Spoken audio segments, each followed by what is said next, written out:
وآله وأتباعه أجمعين. أما بعد، السلام عليكم ورحمة الله تعالى وبركاته. The intention, inshallah, is to go through the Sirah, the prophetic Sirah of Sayyidina Rasulullah sallallahu alayhi wa sallam. And obviously, it's the history. When we talk about the Sirah, we're talking about the history of our nation, the Ummah of Rasulullah sallallahu alayhi wa sallam.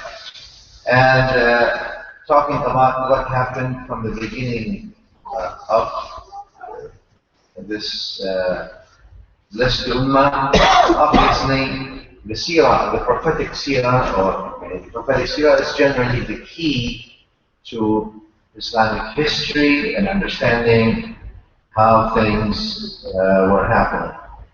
And especially because it's emphasized in the Quran by Allah Ta'ala saying, Bismillah ar-Rahman ar-Rahim, لَقَدْ كَانَ لَكُمْ فِي رَسُولِ اللَّهِ أُسْوَةٌ حَسَنَةٌ, which means in the Prophet sallallahu alayhi wa sallam, you have the best of examples. Since you have the best of examples in him, it means obviously that following him, knowing his Seerah, knowing how he did it. Seerah means Seerah comes from walking or going through, how he went through things.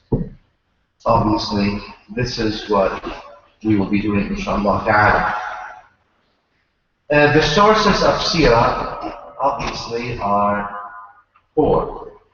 The first and the most important book about Seerah is the Quran.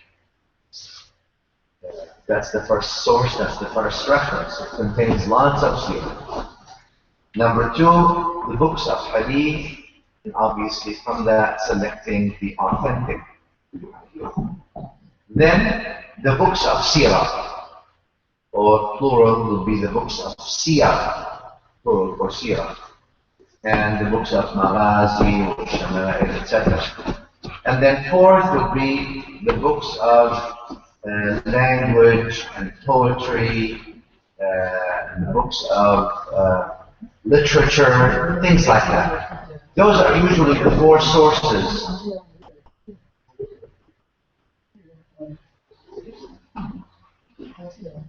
You're going to be in the back? Sorry. So these are the four things.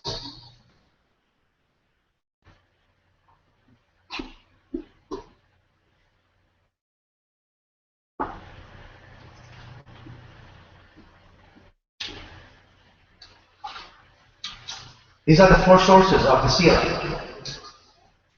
The reason we need to understand it is because we need to understand, since the Seerah is so important, we need to make sure also that the Seerah is not just a story. Obviously, you've got two sources of the Seerah: the historians and the storytellers. And the historians and the storytellers, they like to make a story, and they like to complete the story.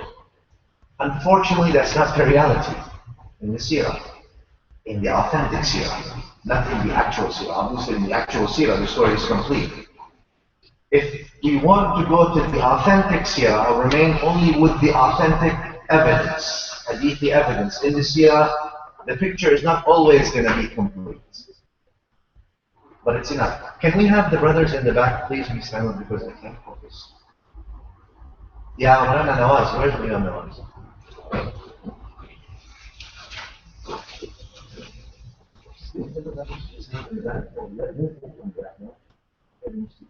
We're going to do the dust here. You can't have him sit to us and do a dust and there's people talking behind us there.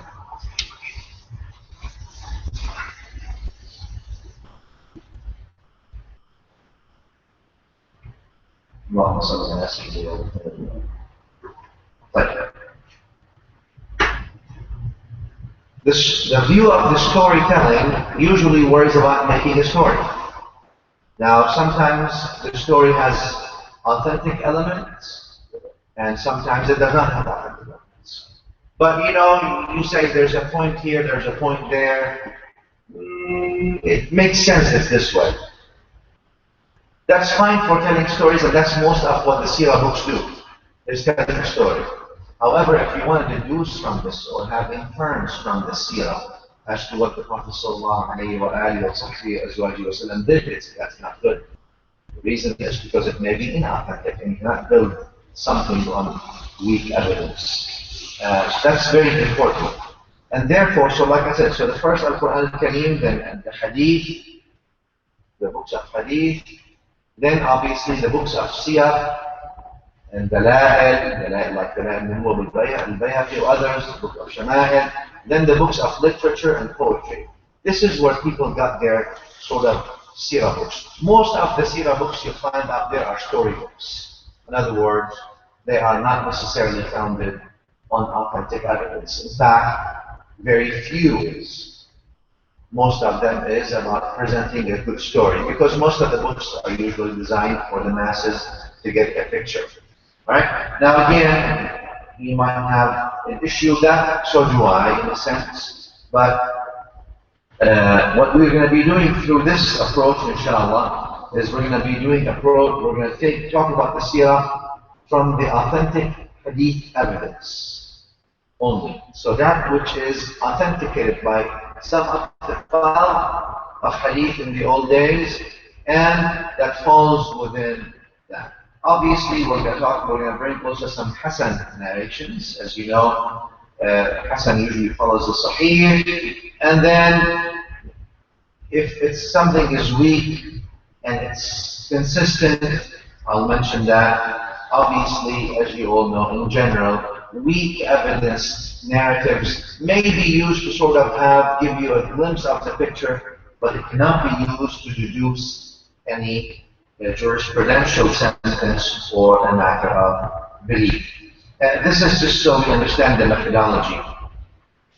Simply, obviously, is because it's very important to understand that, is this really what the Prophet ﷺ did and said in matters of Sirah, or it's not? Again, that's not to disregard the books of history and stories and Siyah that are filled out there. It has a place, but obviously it's not as important when we talk about the authentic stuff. Now, the way we're going to go through this in the sequence of the Sirah that we're going to go through is basically according to the sequence of the Sirah by Imam Ibn Ishaq. Ibn Ishaq is the Imam of Maghazi, as known. Maghazi is what Sirah and battles. He is considered the Imam. Obviously, many of you may have heard of the Sirah of Ibn Hisham, right? Sirah of Ibn Hisham is only a summary of what Ibn Ishaq has written. Ibn Ishaq is the way before Ibn Hisham, and about 100 and some years after Hijrah. So his Sirah, per se, is sort of the very first book in that sense that's written by a human being. And pretty much we're going to go according to the sequence of Ibn Ishaq, the first compiler of Sirah.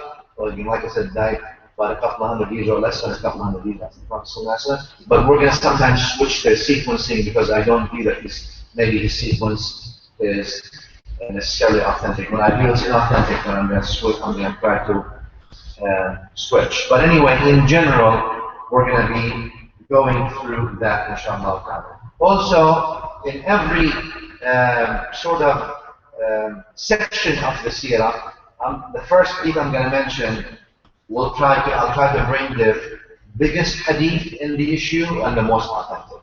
So I'm going to try to sort of consider two things: authenticity, but also with it, completeness. Some hadith are authentic but very short, and they don't necessarily give you the bigger picture. So I'm going to sort of try to do that. I'm still not going to go into the weak, but I may put the Hasan before Sahih simply because it's more complete. So I'm going to try to sort of consider these two things.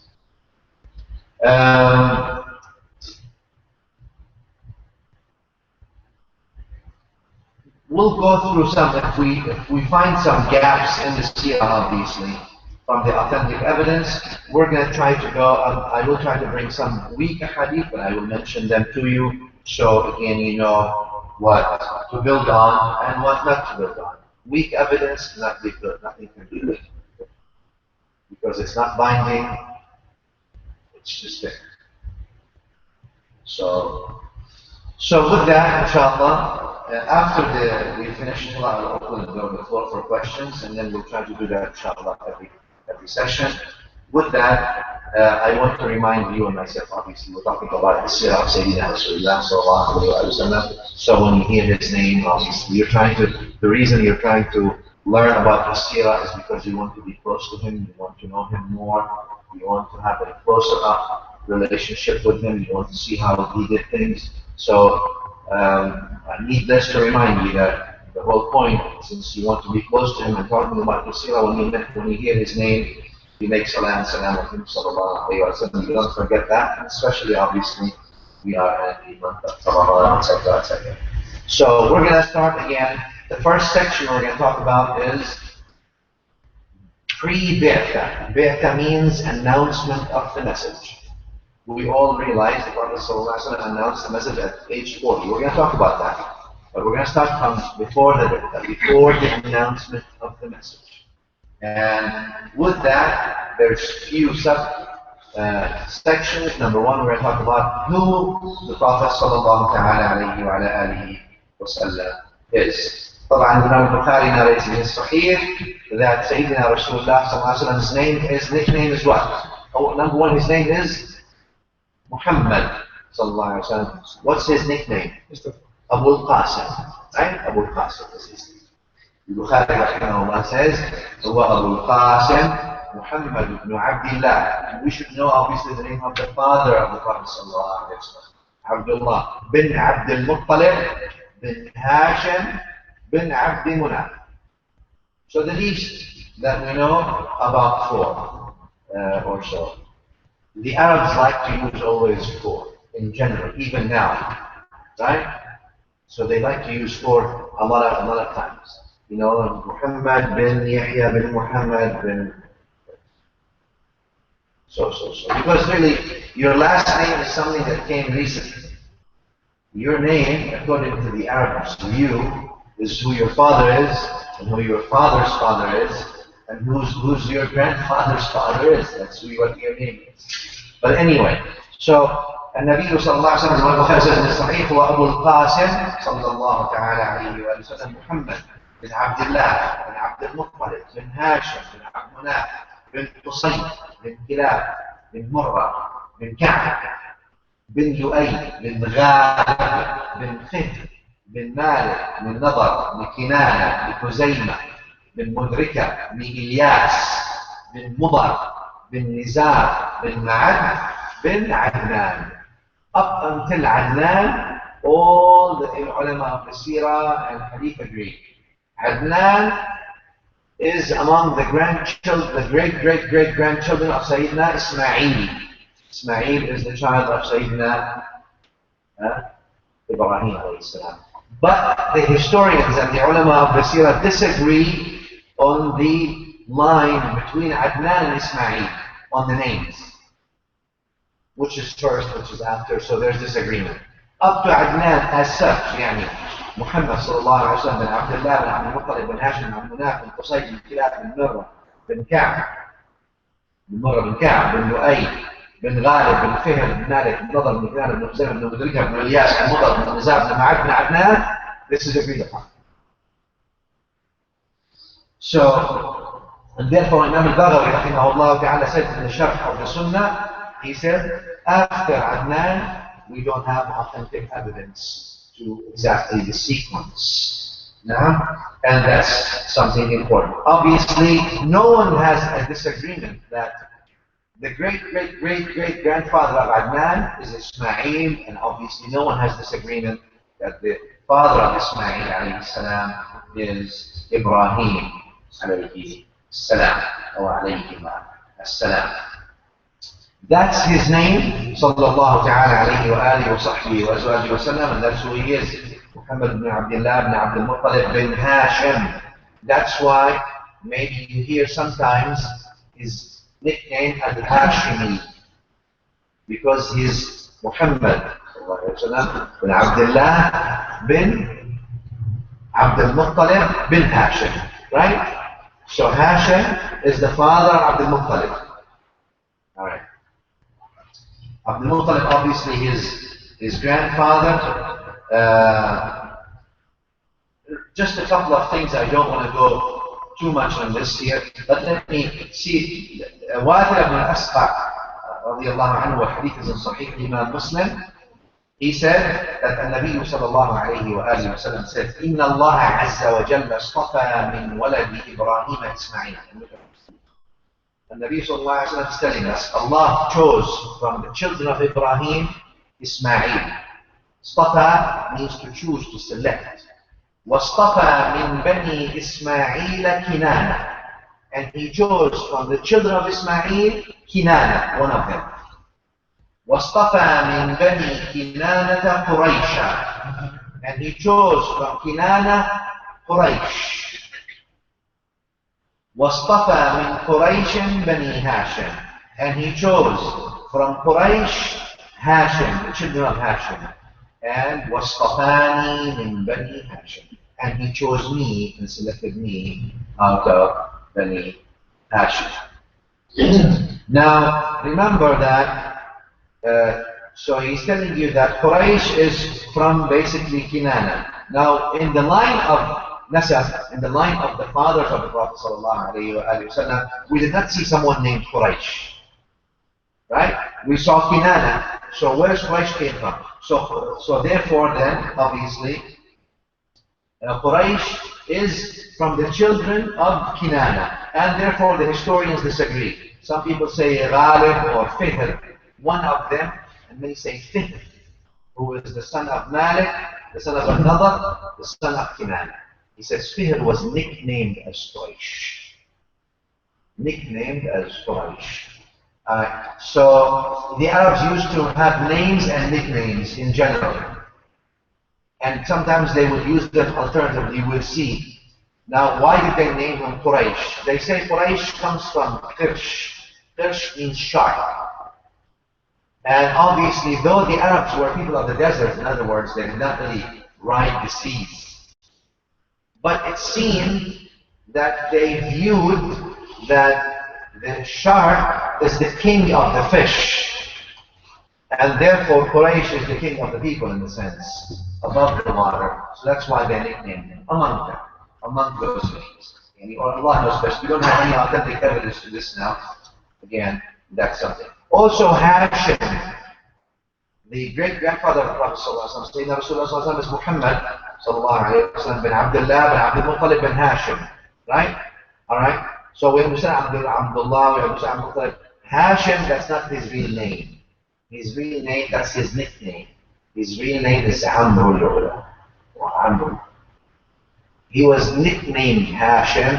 Hashim means someone who grinds the wheat. You know, in the old days, you didn't have a machine that's a grinder. You take the wheat and you put the wheat between two stones and you crush them. So the crusher of the wheat, why do you crush them? So you can make bread. So the reason he was nicknamed Hashim is because there was a year of drought. This is history, story, rather than authentic hadith. Right? So when I say authentic, you understand you need the French. Alright, but I'm just saying, so we understand the background of the name. So there was a year of drought where people died. There was nothing in Mecca. There was no food.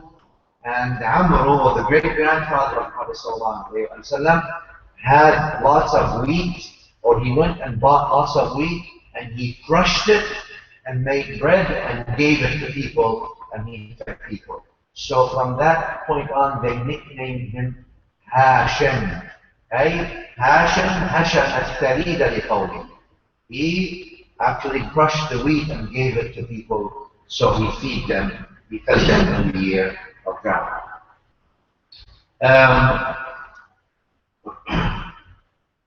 That's basically when we talk about the Prophet ﷺ. There's another hadith that Imam al-Bukhari narrated in Sahih, on the authority of Abu Hurairah radiallahu anhu, قال قال رسول الله صلى الله تعالى عليه وآله وسلم وعثت من خير قرون بني آدم قرنا فقرنا. I was sent out of the best century of all the children of Adam.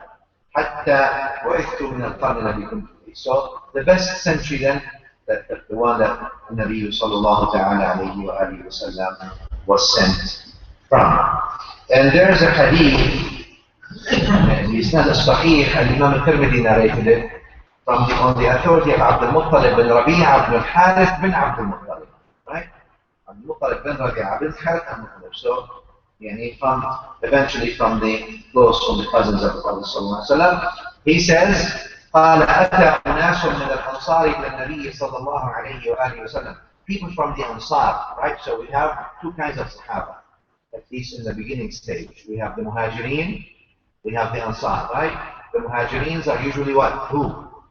The Meccans, right? The Ansar are the Madani, the people who were in Medina before. Anyway, so in general.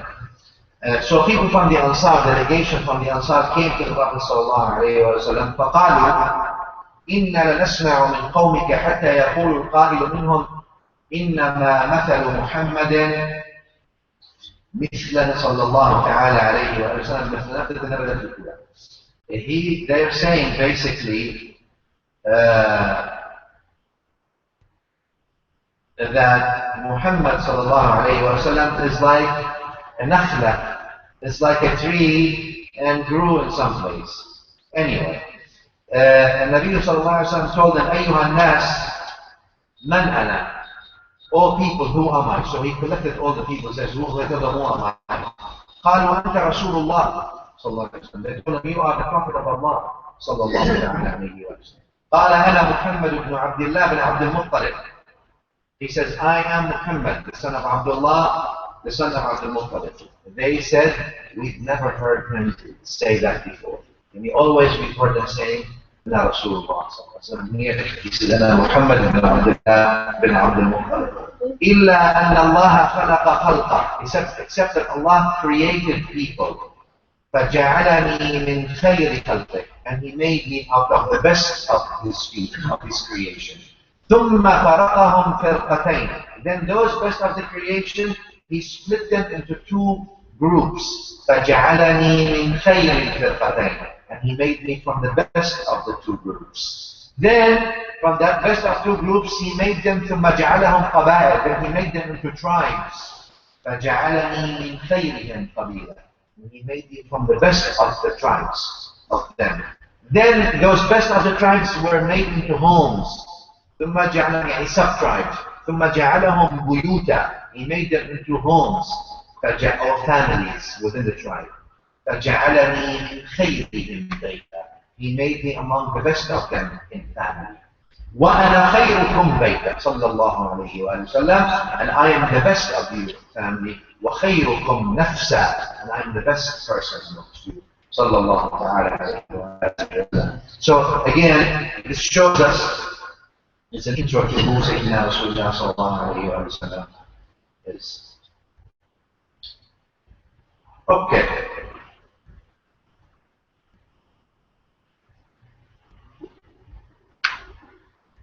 With that, I think let's go to the second theme within the first chapter or first section, and we're talking about the good tidings or the glad tidings with the Prophet sallallahu alaihi wasallam. Still before the birth, but the glad tidings, ishara, signs, things that talk about a prophet that's coming sallallahu alaihi wasallam. Hadith rawah Imam al-Bukhari in Sahih on the authority of Ata bin Yasar. قال لقيت عبد الله بن عمرو بن العاص فقلت أي met عبد الله بن عمرو بن العاص. Abdullah bin Amr bin al-As, as you know, one of the Sahaba. Well, Abdullah bin Amr bin al-As, he in Yarmouk, as Imam Ibn Hajar says, in the back, one of the battles, he actually was able to confiscate or get his hand on them. You don't use the word confiscate as to get his hand on books, things from the people of the book. يعني Yahud and Nasara. So he had that, he got actually Zamilatain. Zamilatain is 2 huge bags basically of books from the people of the book. So he was read, he used to be reading in them. So he was known to know about the people of the book and their stories and their books and their events and their tafsir, etc., etc. And even so, sometimes that some people used to tell him, look, tell us, is this from what the Sunnah is, or this is from the akhbar or the news from the people of the book? So to separate, right? So they don't confuse both. As Ibn Hajar mentioned, rahimahullah ta'ala. So that's why you see when Atta comes to Abdullah ibn Amr ibn al-As, he's coming to someone who knows about the people of the book. So he says, فَقُلْتُ أَخْبِرْنِي عَنْ صِفَةِ رَسُولِ اللَّهِ صَلَى اللَّهُ عَلَيْهِ وَسَلَّمَ فِي التَّوْرَاةِ. Atta told Abdullah ibn Amr ibn al-As, tell me about the description of the Prophet sallallahu alayhi wa sallam in the Torah. He says, أجل. He says, yes, I'll tell you. وَاللَّهِ إِنَّهُ لَمَوْصُوفٌ فِي التَّوْرَاةِ بصفته في القرآن. He is attributed in the Torah like he is attributed in the Quran. يعني in the sense of being, Nabi, Amin. يا أيها النبي إنا أرسلناك شاهدا ومبشرا ونذيرا وحرزا للأميين أنت عبدي ورسولي سميتك المتوكل ليس بفظا ولا غليظا ولا سخابا في الأسواق ولا يدفع بالسيئة السيئة ولكن يعفو ويصفح ولن يقبضه الله حتى يتم به الملة العوجاء بأن يقول لا إله إلا الله ويفتح به أعينا عميا وآذانا صما وقلوبا غلفا. Which means, يعني Abdullah is telling him he's attributed like he's attributed in the Quran. He is a Nabi who is Shahid, Mubashir, giving glad tidings, warning. He is also a refuge for those who believe. He is the slave of Allah, His messenger. He is the one who is reliant on Allah. He is not rough in manners. He is not loud in the bazaars.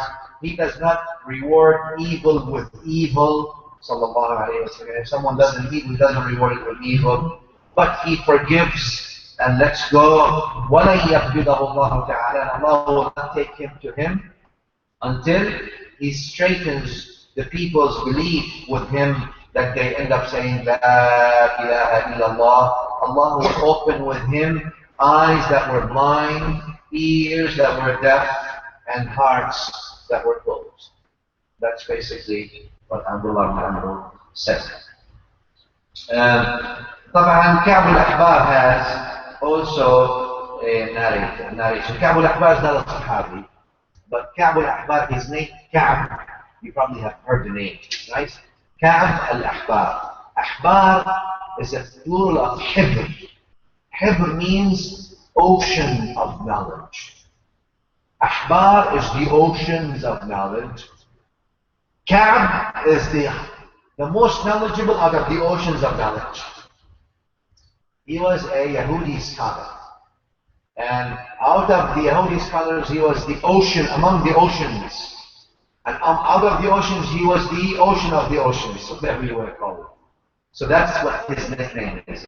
But I have reservations about his narratives in general. So, but Darimi, rahimahullah, narrated things from him. In a sense, it has something like that. Close to Abdullah ibn Amr said, but he says that he is born in Mecca and he immigrates to Medina and his kingdom in the Sham. Like I said, in general, Ka'b al-Ahbar, I have issues personally with his authenticity and reliability. In a sense, not anything else, but to differentiate between what the stories of Ahlul Kitab are versus what Muslim stories are. And sometimes when the veil becomes very thin and things get mixed up, that's how we ended up having things called Israeliyat in our university, or lots of wrong things that were there. It's not necessarily on purpose. Innocent, people, as nowadays, people love to sit and listen to stories. And if you know more stories and more exciting, then people are listening. So they go and say, all right, well, Ka'b says this, he must have heard it from some Sahabi or something. Not necessarily true. Because Ka'b used to always talk also, Ka'b used to always talk also about the news, about Al-Kitab, the Yahud, the Nasara, and as a storytelling for entertainment possibly, not necessarily that it is authentic or attributed to anyone higher than that. So just keep that in mind, and that's why, though I put it in here, but I don't necessarily rely on it. Okay.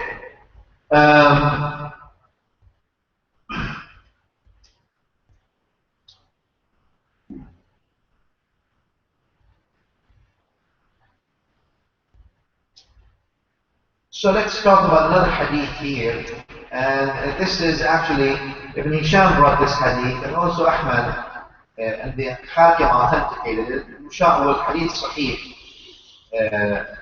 because Ibn Ishaq did say I heard, not simply an. And the hadith is from Salama bin Salama, وكان من أصحاب بدر. Salama هذا, he was among the people of Badr. يعني among the, right, number, so the Sahaba are levels, right? The people of Aqaba, the first people who gave the bay'ah, the people of Badr, the people of Uhud. Not everybody is the same like everybody else. The people of Badr are higher. So this man, radiallahu anhu, was from the people of Badr. He said, كان لنا جار من يهود بني عبد الأشهل. We had a neighbor from the Yahud of the Qabila of Abd al-Ashhal. That's a Qabila. فخرج علينا يوما من بيته قبل مبعث النبي صلى الله عليه وآله وسلم بيسير. He said, one day he came out of his home, this Yahudi from Bani Abd al-Ashhal, he came out from his home before the announcement of the message of the Prophet صلى الله عليه وسلم. Slightly. فوقف على مجلس عبد الأشهل. So he stood in the majlis of the Qabila, or of the tribe of Abd al-Ashhal. As you know, every tribe in the old days and until today, they have majlis. So the tribe has one place where the elders of the tribe sit and they solve problems, and they feed people, etc. Until now, these things still exist. But in the old days, obviously much more with tribes. So this man, he came from to the majlis, to the session, the elderly of Abd al-Ashhal. فقال سلمة وأنا يومئذ أحدث من فيه سنا.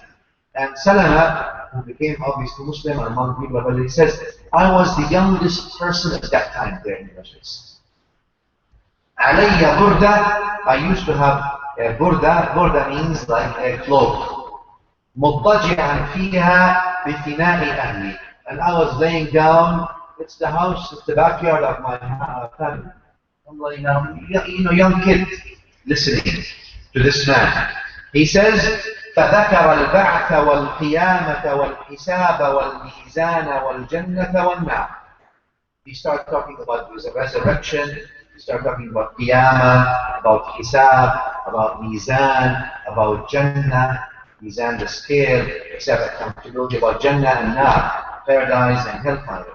فقال ذلك لقوم أهل شرك أصحاب أوثان لا يرون أن بعثا كائن بعد الموت. So he said that to people. Obviously he was a Yahudi, a Jew who believed in these things. And many of the people from the tribe did not believe in these things. They were idol worshippers. So, and idol worshippers did not believe there is resurrection after you die. They thought, and they believed, look, you live your life, you die, you're gone. That's it, there's nothing. Alright? So, they told him, وَيْحَكَ يَا فُلَانِ. They told him, woe to you. You think this is going to happen? That people, after they die, they will actually be resurrected again, and they will be Jannah and Nar, and then they will be accountable, وَيُجْزَوْنَ فِيهَا بِأَعْمَالِهِمْ. They will be accountable based on what they do. قال نعم. He says yes, and he swore by something holy. He says yes, and the person who would go to hellfire, he would wish that he would be out and safe. He says, they told him, Wayha, woe to you, and what proof do you have on your story that you're telling us? There will be resurrection, there will be day of judgment, there will be this. He said, نَبِيٌّ يُبْعَثُ مِنْ نَحْوِ هَذِهِ الْبِلَادِ. وأشار بيده نحو مكة واليمن. He pointed towards Mecca, and obviously Mecca in the south, and towards Mecca and Yemen at that point. He says a Nabi that will come from these areas. قالوا ومتى نراه. They told him, when will we see him? He said, so the Jewish scholar that was talking, he says, فَنَظَرَ إِلَيَّ وَأَنَا مِنْ أَحْدَثِهِمْ سِنًّا. He said, he looked at me. The narrator, Salama, he says, I was the youngest, or among the youngest.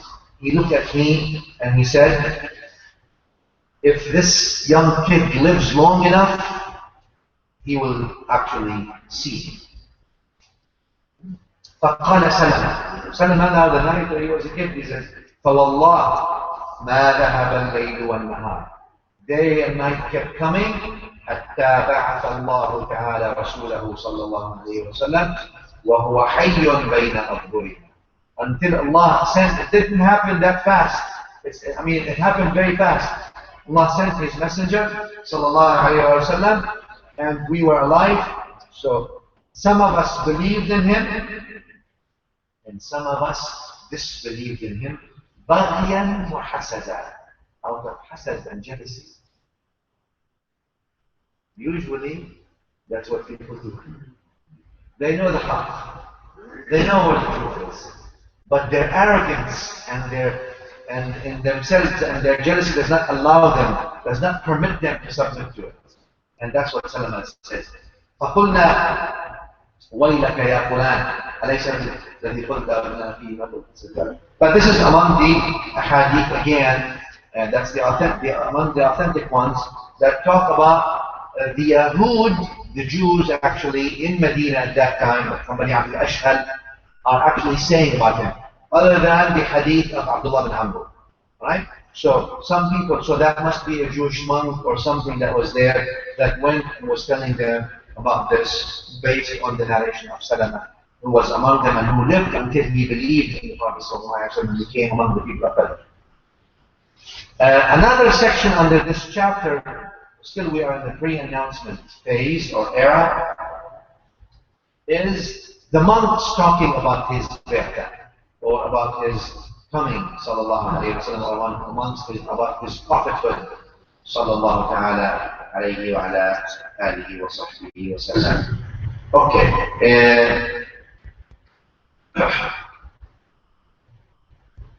Imam al-Bukhari rahimahullah narrates in his Sahih in Fadail al-Sahaba on the authority of Abdullah bin Umar. Obviously, Abdullah bin Umar bin al-Khattab radiyallahu anhu.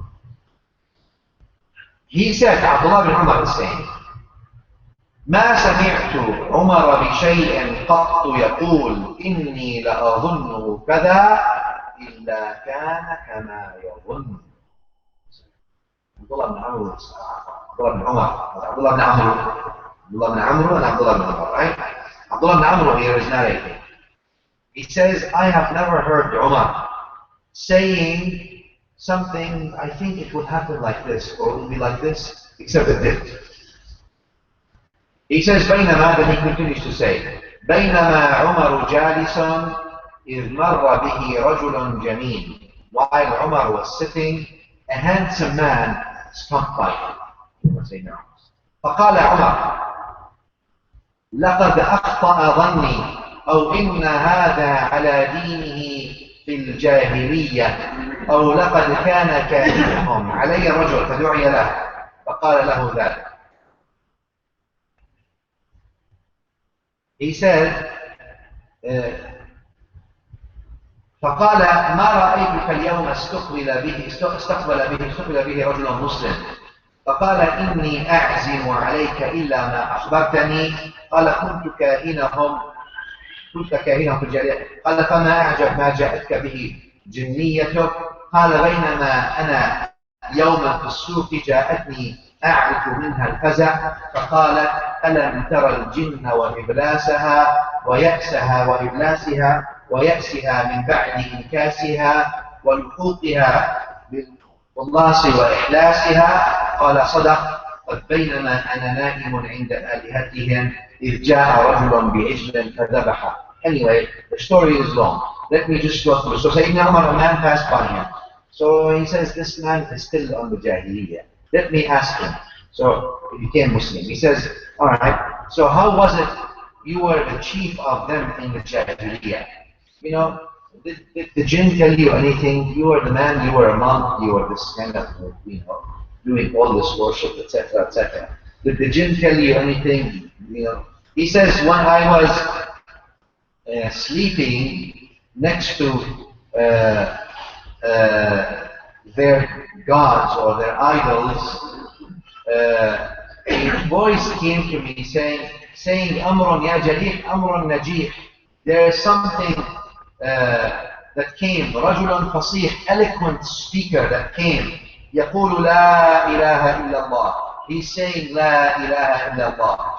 So he says, I heard this from the jinn, or I heard it in the dream, or I heard it when I was sleeping and someone came saying these things. He says, and soon after this, it was said that there is a prophet that came. So again, that tells you that there was something, at least before the announcement of the message of the Prophet ﷺ, people were talking, these people who either were friends with the jinn somehow, or they were worshippers who were monks, were worshipping a lot of times in the desert or some in mountains or something, whatever it is, some kind of spiritual insight or something. But that talk about a prophet coming was not strange. Okay.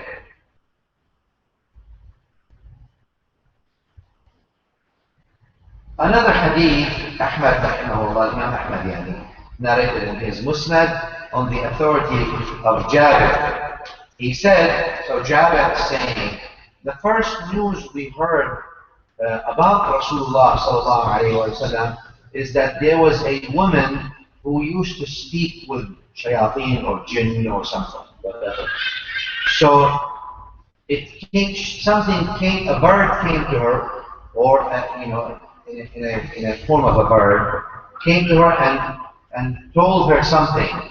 فقالت ألا تنزل فنخبرك وتخبرنا. So she told the bird, why don't you come down and tell me what you have? So the bird is saying, and the hadith, the narrators are trustworthy. The bird came and told her, إنه قد خرج رجل بمكة حرم علينا الزنا. The man came in Mecca who forbade adultery. That's also among the things that people used to obviously talk about. Another section we go to talk about is still under the chapter of the era before announcement of the message, is the prophets themselves actually. Let's go back a little bit further, because so you don't think that this was just people who were just coming with prophecies or news from jinn or from their spiritual insight or inspiration. No. This is remnant from also what the prophets before have done. You all know the hadith of Ahmad narrated in his Musnad, and the Isnad is Hasan on the authority of Abi Umama. He said, قلت يا نبي الله, I said, O Prophet of Allah, ما كان أول بدء أمرك. What was your beginning? He said, I am the dua of my father Ibrahim. Remember when Sayyidina Ibrahim in the Quran said, وَبَعَثْ فِيهِمْ رَسُولًا مِنْهُمْ يَتْلُو عَلَيْهِمْ آيَاتِهِ Surah Al-Baqarah وَيُعَلِّمُهُمْ الْكِتَابَ. Oh Allah, which the ayah means I'm leaving some of my family here in Mecca where I built the house for you. And obviously his family that he was leaving, Ismail alayhi salam. And the Prophet ﷺ is the grandson of Ismail. So Sayyidina Ibrahim and Ismail both in their dua are saying, رَبَّنَا وَبَعَثْ فِيهِمْ رَسُولًا مِنْهُمْ. Oh Allah, send our people, our children that we're leaving here, a Rasul from amongst them. Right? So the Prophet ﷺ then is telling us what? I am the dua, I am the realization of the dua of my father Ibrahim. My father Ibrahim made the dua, that's what I am. So then, that was known to them. Obviously, you know, the dua of the Anbiya becomes a reality. Allah answers their dua. So that was a reality in the for Ibrahim, that was for Ismail alayhi salam. And Nabi sallallahu alayhi wa sallam also said, وَبُشْرَى Isa. I am also the realization of the glad tidings of Isa. So the Anbiya before was saying Isa, وَمُبَشِّرًا بِرَسُولٍ مِّن بَعْدِ يَأْتِيَهَا. I am giving you a glad tidings that a messenger will come after me. His name is Ahmad. اسمه أحمد صلى الله عليه وسلم. And that's amongst the names of Quran named prophets. Now, and he says, so I am the call, or I am the dua of my father Ibrahim, and I am the glad tidings of Isa alayhi salam. And also, Al-Irbad narrates, Al-Irbad al-Sariya narrates a hadith. The hadith is okay in this aspect, right? Doesn't reach level of authenticity, but it's considered. It's good. It's not that weak. Maybe it's Hasan Hirayri. Allah knows what's. So he says, سمعت رسول الله صلى الله عليه وسلم, I heard the Prophet صلى الله عليه وسلم said, إني عند الله في أم الكتاب لخاتم النبيين. I am in the mother of the books, يعني the sacred tablet. I am the seal of the prophets. وَإِنَّ آدَمَ لَمُنْجَدِلٌ فِي طِينَتِهِ. And Adam was still in play. Adam was still not realized. And he was not created yet. He was still clay. And I will tell you what it is. Allegedly, Nabi Sallallahu Alaihi Wasallam saying, I am the dua of my father Ibrahim, and I am the glad tidings of Isa to his people, and I am what my mother saw, that the light illuminated everything in the desert until Sham, until Syria. And so the mothers of the prophets see, and as of the mothers of the prophets, Allah shows them that what they're carrying actually is a prophet. Sallallahu alayhi wa alihi wa sallam. The third section in this chapter, still, and again, we are in the era of the pre-announcement of the message, is how the situation was in Mecca and the Arabian Peninsula in general, or what we call Jahiliyyah. Jahiliyyah means the era of ignorance. So Muslims call the era before the Prophet ﷺ the era of ignorance, or al-Jahiliyyah, the times of Jahiliyyah. Alright? So how was it? And the hadith is authentic, obviously, here, on the authority of Salama radiallahu anha. Salama is who? Among the honorable wives of Sayyidina Rasulullah sallallahu alayhi wa sallam. She was obviously married, to Abu Salama. She was married and she did hijrah. When her husband died, after he died, and she was an older woman, Prophet sallallahu alayhi wa sallam married her. And she was among the closest ones to him sallallahu alayhi wa sallam. May Allah be pleased with all of them. But Salama was special in many, many ways. She died the year 60. So she lived a long time as well. Right? The Prophet ﷺ passed year 11. She died the year 60. Now, she was among the last ones of them, of the underworld, our mothers who passed away. And she was among these shakhsiyat fi Quraysh. Among the personalities in Quraysh that were distinguished. Her father, people would not name him by his name. The father of Salama, they would not name him by his actual name. They would name him, or they named him, Quraysh named him Zad al-Raqib. Zad al-Raqib means the sustenance for the traveler. Which means, the reason they named him this is because if you were to ever travel with him anywhere, you would never need to buy anything or bring anything. He buys everything and he gives you everything. So people called him the sustenance of the travelers. So if you were fortunate enough to go on a travel with the father of Salama, the man was so generous that you don't have to worry about anything. Your food is taken care of. You don't have things he will give you.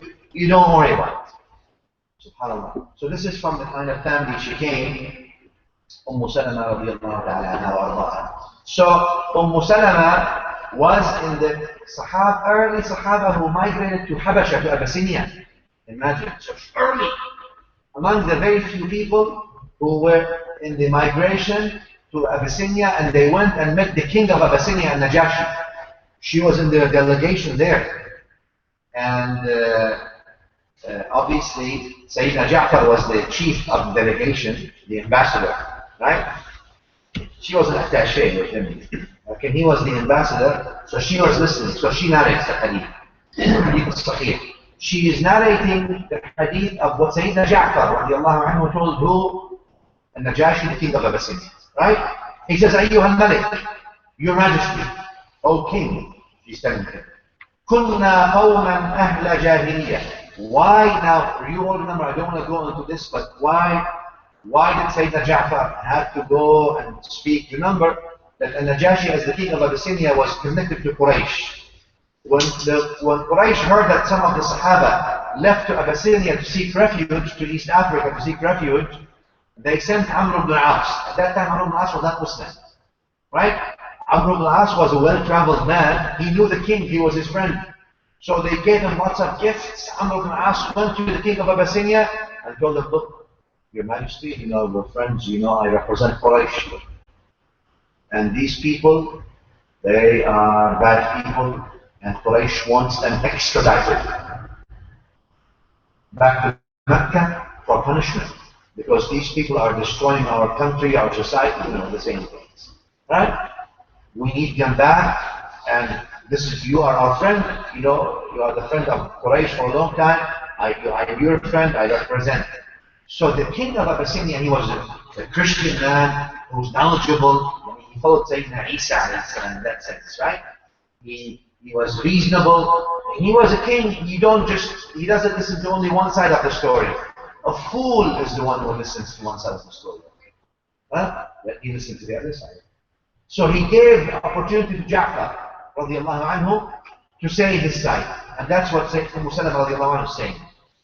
But the beauty about this, why am I bringing this here, is because it tells you about the situation in Mecca before the Prophet ﷺ. And that's our point. So now Ja'far is defending, he's saying, Ayyuha al-Malik, Your Majesty, Your Royal Highness, Kunna qawman ahla jahiliyyah na'budu al-asnam. We were people who were of the great ignorance. We used to worship idols. وَنَأْكُلُ الْمَيْتَ. And we used to eat dead meat. وَنَأْتِي الْفَوَاحِشِ. And we do every evil thing. No problem. Whatever it is, we do it. As long as there's gain for us, no problem. وَنَقْطَعُ الْأَرْحَامِ. And we're not necessarily good to our families. If we disagree with the family about anything, we sever the connection. Right? وَنُسِيءُ الْجِوَارِ. And we're not necessarily good neighbors. That sense of must be a good neighbor was not in our values in a sense. يَأْكُلُ الْقَوِيُّ مِنَّ الضَّعِيفِ. The strong one amongst us will eat and devour the weak one amongst us. The strong will enslave the weak, basically. فَكُنَّا عَلَى ذَلِكَ. We remained like this حَتَّى بَعَثَ اللَّهُ إِلَيْنَا رَسُولًا.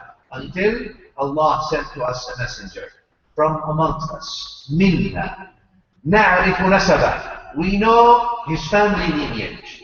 وَصِدْقًا. And we know that he's truthful. وَأَمَانَةً. And we know his trustworthiness. وَعَفَافًا. And we know his honor. فَدَعَانَا إِلَى اللَّهِ تَعَالَى لِنُوَحِّدَهُ وَنَعْبُدَهُ. He called us to worship only Allah Ta'ala, nothing else, and that we worship Him. وَنَخْلَعُ مَا كُنَّا نَعْبُدُ نَحْنُ وَآبَاؤُنَا مِنْ دُونِهِ. And we abandoned what we were worshipping of stones and idols and all these things. وَأَمَرَ بِصِدْقِ الْحَدِيثِ. And He ordered us to speak the truth, always. وَأَدَاءِ الْأَمَانَةِ. And to deliver the trusts that you must be trustworthy people. وَصِلَةِ الرَّحِمِ, and He ordered us to be good to our families and our parents, regardless. وَحُسْنَ الْجِوَارِ, and He ordered us to be good to our neighbors. These are all values of Islam. Remember, this is what made people Muslim in the first place, after Tawheed. And this, it applies to us today as well, so we understand. Right? وَالْكَفَّ عَنِ الْمَحَارِمِ وَالدِّمَاءِ وَالْكَفِّ عَنِ الْمَحَارِمِ وَالدِّمَاءِ, and He forbade us from doing evil and from shedding blood. From shedding blood. وَنَهَانَا, يعني Nabi sallallahu alayhi wa sallam did not come to shed people's blood. He came to save their bloodshed, save them from bloodshed. That's the message of Islam. وَنَهَانَا عَنِ الْفَوَاحِشِ, and He forbade us from any kind of evil and fahisha and vile things. وَقَوْلِ الزُّورِ, and He forbade us from lying or forgeries, from saying forgeries and forged testimonies. وَأَكْلِ مَالِ الْيَتِيمِ, and He forbade us from eating the money of the orphans, or stealing the money of the orphans and eating it. وَقَذْفِ الْمُحْصَنَةِ, and forbade us from slandering honorable women with dishonorable accusations. That's where the hadith ends. This shows you what again? Shows you the values of this deen from the very beginning. And these things we need to look into well. After Tawheed, obviously. This is what Sayyidina Ja'far told people. And this is what our message. Number one, we need to make these principles realize within ourselves. And this is what we need to tell our neighbors here. In this country, in any other country where you have Muslim minority, where there's a Muslim minority, so people know what this deen is. This deen is about not worshipping the creation and worshipping the Creator, and these things that Sayyidina Ja'far said. Being good to your neighbor, being good to your family, not doing evil, not saying forgeries and lies, not eating the money of the orphan. This is our deen. Today we reduced our deen, we left all these major values, and we fight about technicalities. Where do you put your hand? Here or here? Above the navel, below the navel, or where? And then, it's a bid'ah if you don't put it above the navel or below the navel or whatever it is. Though all the hadith in that do not amount to a definitive level. And what we don't understand is, what's more important than where your hand is where your heart is. It's more important than where your hand is. I'm not saying that means you should not pray. If there's authentic evidence, you follow the authentic sunnah. But first, no questions asked. But look at, instead of our now micro vision today and micro fights and here and there, look how the message is presented. It was adopted, obviously internalized by the Sahaba, and this is how they presented the message to who? The King of Abyssinia, who were people who believed in Isa alayhi salam at that time, and all these things. And if we go back to that base again, going back to basics is this. But these values, before we can tell others about them, they need to be realized within us, obviously. Now, and there's another hadith Imam Muslim narrated. Again, all I'm trying to say here is to show you, remember, this section here we're talking about what? We're talking about how things used to be in the Jahiliyyah. So, what Ja'far radiallahu anhu is saying to the king of Abyssinia is how the situation used to be in the Jahiliyyah. Right? Another hadith on the authority of Abu Bakr al-Ash'ari, he says, hadith Muslim, he says, أن النبي صلى الله عليه وسلم said, أربع من في أمتي من أمر الجاهلية لا يتركهن. 4 things in my ummah will still be there, and they are precipitation of Jahili values, of Jahiliyyah. What are they? Al-Fakhru fil Ahsab. Number 1, displaying pride in their lineage. In other words, hey, I am from, let's say, Arab, you are from non-Arab. Okay. I am from Islamabad, you're from a village. Who cares? I am from, even from the city, the same city. I am from one this, I am from this family. You are from the other this family. You know whose family, who cares? Not this. And that's not a call to say one should not love their family and be proud of their family. But one should never think that intrinsically, because he's from that family, it's better than other people. That's the point. Right? Alright. So, al-fakhr fil ahsab. The first is among the Jahiliyyah issues. Nabi sallallahu alayhi wa sallam, hadith Sahih Muslim. And what does that tell you? What was the situation of Jahiliyyah? I am from this tribe, you are from the other tribe, no good. Al-fakhr, being proud or having arrogance because of belonging to a certain tribe. وَالطَّعْنُ فِي الْأَنْسَابِ. And also, among the things of Jahiliyyah, what al-Kuffar used to do in Jahiliyyah, Ta'at al-Ansab means to deny the nasab. Yani, what does that mean? For example, you know, Islam is from a good tribe. But I don't like Islam. I like Islam. But I don't like him. So what do I say? I say, this man, he's claiming to be from that tribe. He's not. I don't believe him. So denying something. But only the people are responsible. The people are responsible. That's what Umar Alam said. If people are responsible, they tell you what their nasab is, or who their father is, or what their family is. So this is among the things of Jahiliyyah. Why is that? Usually that's what Jahiliyyah used to do anyway. So two things. وَالْإِسْتِسْقَاءُ بِالنُّجُومِ. And among the things in Jahiliyyah is looking at the stars and thinking the stars will give you the khayr, will give you the good. وَالنِّيَاحَةُ. Niyaha is wailing. Wailing. Now, Nabi Sallallahu Alaihi Wasallam doesn't say crying, or not say expressing sorrow and sadness. Crying is normal, human thing. Wailing is different than crying. Huh? We understand the difference. These things among the things of the Jahiliyyah. Among also another things that were in the Jahiliyyah, just so we know how the situation was, and this hadith is in Bukhari. Most likely it is in Marasil al-Sahaba. Allah A'lam. Aisha radiallahu anha was very young. But anyway, hadith is on the authority of Sayyidah Aisha al-Mu'mineen radiallahu anha. Bukhari narrated the hadith. She's telling us, in قالت Aisha radiallahu saying, إن النكاح في الجاهلية كان على 4 أنواع. 4 kinds of nikah was in Jahiliyyah. Now in Islam we only have 1 kind of nikah, marriage. In Jahiliyyah she says 4 kinds. فنكاح منها نكاح اليوم. Only one of it in the Jahiliyyah is what we have today. She's saying, يخطب الرجل إلى الرجل وليته وابنته فيسلخها ثم ينكحها.